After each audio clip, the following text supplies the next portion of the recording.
Alright, what is up guys, N4 here and welcome back to yet another movie review, and today we're going to be talking about none other than Spider-Man No Way Home, alright? The biggest movie since Avengers Endgame, the biggest movie of the year, the most anticipated movie of the year, whether you're a superhero fan, a Spider-Man fan, a Tom Holland fan, it's a big deal all across the board, alright? So we got to talk about it, okay?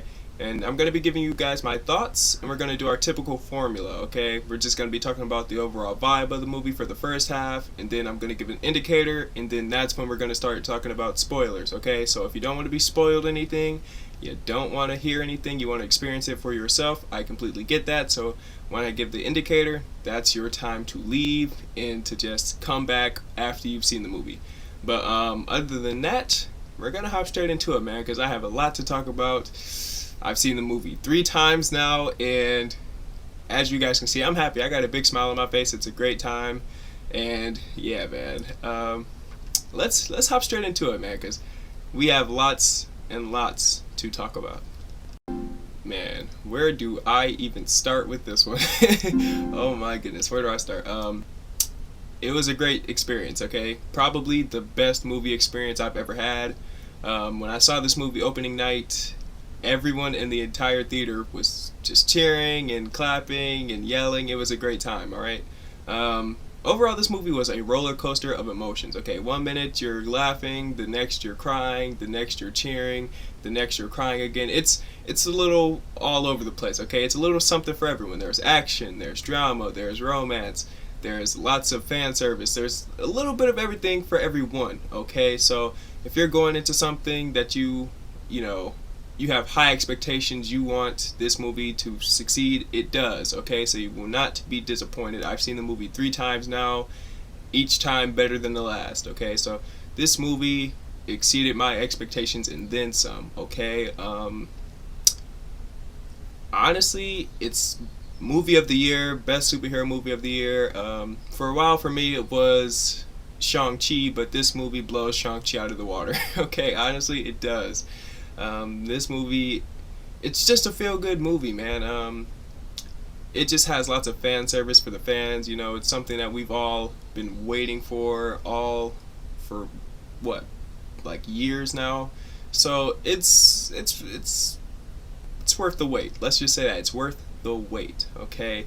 The movie, it's a little long, but I think it works. Okay. A fellow moviegoer will appreciate that because with all the plots and all the plot points, all the characters that's in this movie, you kind of need this runtime so you can establish everything. Nothing's rushed and things like that. So that's a problem with lots of movies. Like Iron Man 2, for instance, it just had too many plot points and the runtime wasn't long enough, so it kind of felt rushed. It kind of felt messy. Sorry, I said musty. I'm sorry. But yeah, this movie has an appropriate runtime for everything that's going on. It's just a big budget movie, highly anticipated. This movie needs a long runtime. In this movie, it's a little different from Spider-Man Homecoming and Far From Home, man. This time around, you get some more cinematography. You get a little more range from Tom Holland, He's doing things in this movie that we have not seen Peter Parker do yet, so that's pretty good. This movie has a really good sense of humor. It's typical MCU humor, so majority of the jokes are going to be hit or miss, I'm going to be honest. But overall, it made me laugh a lot. It left a smile on my face. I was laughing. I was having a great time. The characters themselves, they were all pretty good. Everyone's in this movie, as you guys saw from the trailers and everything like that. So, honestly, there's just lots of good bonding, lots of moments that, you need to experience in the theater, man. If you're trying to watch this movie through some illegal website or you're just trying to watch it on DVD or on a tablet or a phone, don't do it, okay? Go see it in the theaters on the big screen the way it was meant to be seen, okay? This movie, I don't care who you are or where you are. I don't care if you're flat broke. You need to find a way to see this in theaters, okay? You have to, okay? That's the best way that you're going to get out of it. And plus, this movie, it needs it, okay?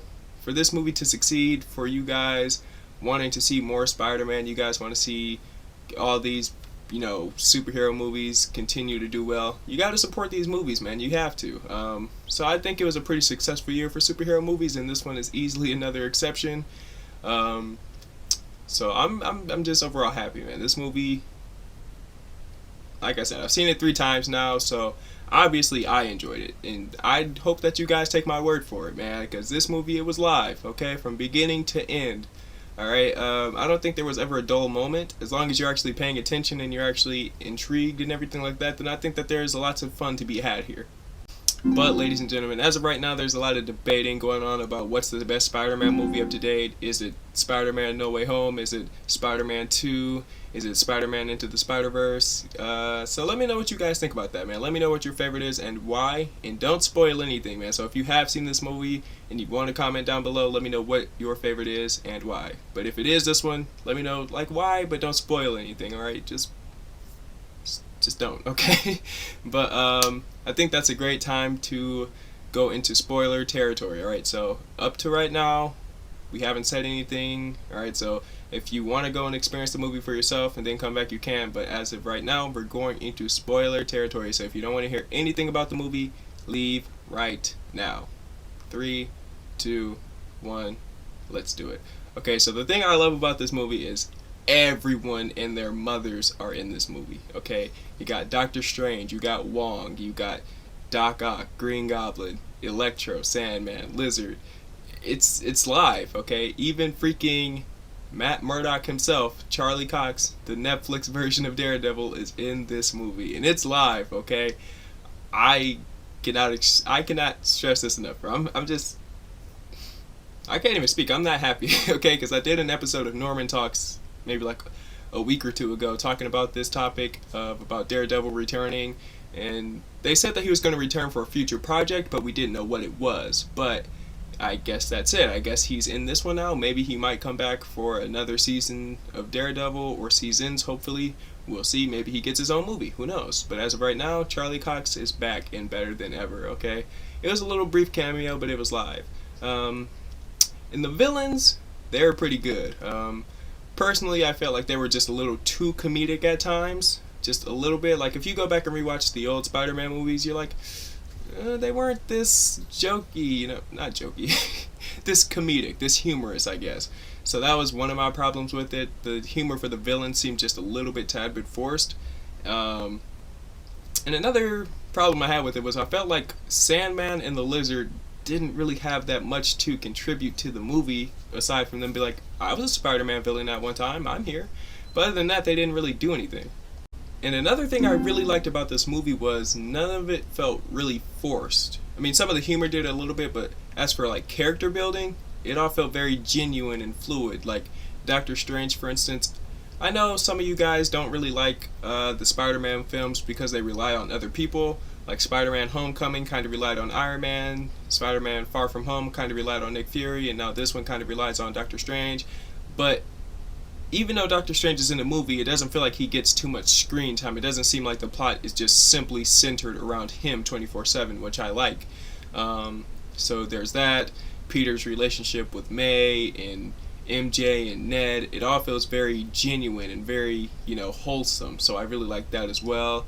And in this movie, you see a side from Peter that we have not seen yet, as far as Tom Holland. Because in Homecoming and Far From Home, he's more of like a defensive type of fighter. Like, he didn't really swing that much. He was more like kind of on like the defensive. But in this one, he is throwing hands. He wants all the smoke. He is just going guns a-blazing, left, right, uppercut, 1-2, body slam, all of this, okay? He was legit boxing in this movie, especially when it came to Green Goblin, okay? Because, hey, they were fighting, okay? So if you're someone in, you don't really care much about plot or characters or anything like that, you just want to see some straight fighting, you just want to see some action, this movie delivers on that, man. There is fighting throughout this movie, and it delivers. Alright, so if you don't want to hear the biggest spoiler for this movie, I'd advise if you leave now, okay? So you got about 3, 2, 1. Alright, so I'm proud to say our past Spider-Men return in this movie, okay? So Tobey Maguire, Andrew Garfield, they are in the film. The leaks, the rumors, it's all true, alright? So they came back and they stole the show. Every scene that they are in, it's perfect, okay? I wouldn't change a thing. I think they had an appropriate amount of screen time, and it was great, okay? It didn't feel rushed. It didn't feel forced.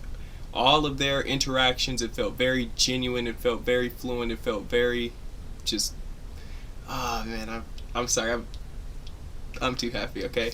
It was real. It was real, and it's something I will always love and cherish, okay?